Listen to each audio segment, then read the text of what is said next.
Railways are no good. One day, Bertie the bus was at the station, waiting for passengers from Thomas's train, but Thomas was running late, and that was causing Bertie to become quite annoyed. As he waited, Bertie honked his horn impatiently. Where is that Thomas? He always gets after me whenever I'm late, but here he is, running late and wasting my time. Now, Bertie, said his driver. He'll be here soon. And he was right. Not long after that, Thomas puffed sheepishly into the station with Annie and Clarabelle. Thomas was quick to apologize. I'm sorry we were late, Bertie. There was a problem with the signals at this junction. That's no excuse. Nothing should stop us from being on time. As Bertie went down the road, he was still grumbling about Thomas. This caused him to become so careless that he didn't see Terrence the tractor struggling with a broken cart ahead. Bertie's driver tried to brake, but was too late. Bertie crashed into the cart of apples. Luckily, no one was hurt, but the accident made Bertie crosser still.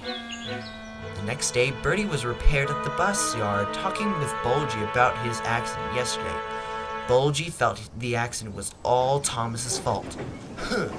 Typical railway engines.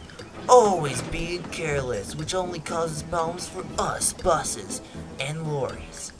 You should join the revolution, Bertie. Down with the railways. But Bertie wasn't so sure.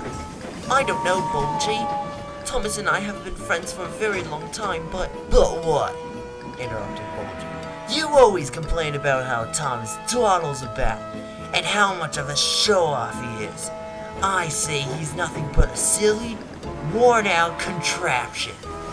You should show him how much better you are than he is. And here is how you do it. Bulgy whispered his plan to Bertie.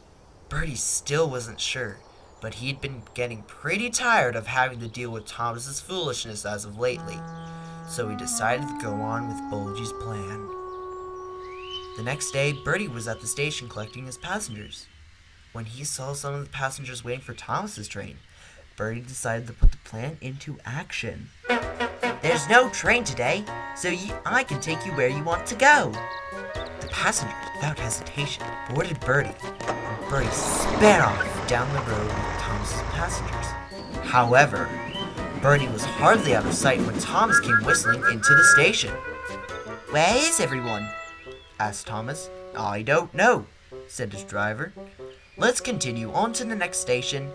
There may be some passengers there. I hope so, said Thomas as he puffed sadly away out of the station.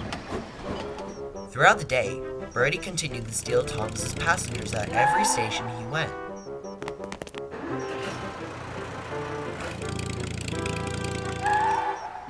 Bertie didn't think he was doing anything that bad, just as he was teaching Thomas a little lesson. Later down the road, Bulgy came up next to Bertie and started talking to him. That's the way, Bertie. Now if you continue to steal Thomas's passengers, there'll be no more use of that tank engine and his miserable old branch line. Bertie was alarmed. What? I thought this was a little prank to stop Thomas from dawdling. You foolish little bus. We're taking the steps of getting rid of railways once and for all. Free the roads.